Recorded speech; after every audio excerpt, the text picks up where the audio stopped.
Hi, I'm Dr. Liza Capiendo. I'm Dr. Iman Faruzmand. And I'm Dr. Gary Hoffman. We are colon and rectal surgeons with Los Angeles Colon and Rectal Surgical Associates in Beverly Hills, California, and at Cedars-Sinai Medical Center. I want to talk to you about something today that you may think about, hear about, or read about, but don't think it can happen to you.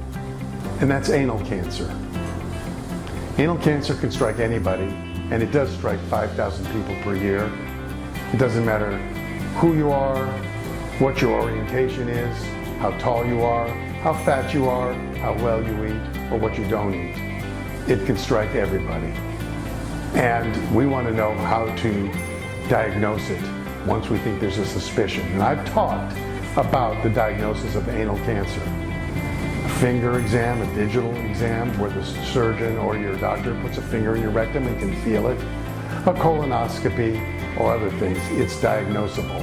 And that's what I want to talk to you about now. And the first thing I want you to diagnose is your own fear and your own worry. Not every change in your bowel habits means you have cancer, and the same is true for anal cancer. But suppose you are worried and you're able to overcome your fear and go to your doctor.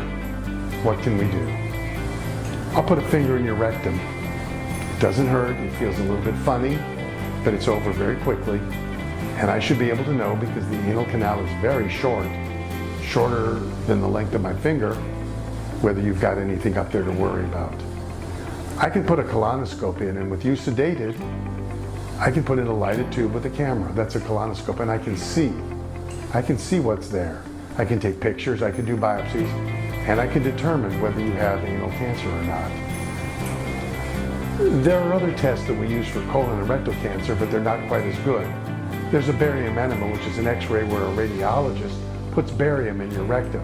The problem is that the way the setup is configured, the installation of that barium may actually occur above the level of the anal cancer, and it would entirely miss the anal cancer. A virtual colonoscopy is better because it can see the entire rectum and anal canal, and an MRI can do the same thing. The only problem is it can't do a biopsy. So the gold standard after the finger test is the colonoscopy, and by the time that's been done, we should have a good idea of what we can do to diagnose you and treat you. But remember what I said at the beginning. Step one, conquer your fear. I'd advise you not to do a lot of reading about it because it'll scare you. But it should also promote you. It should push you into going to see the doctor and see the doctor immediately. You're not immune because you're in the wrong group to get anal cancer. There is no wrong group. Everybody can get it. 5,000 of us will get it. And hopefully, most of us will be curable.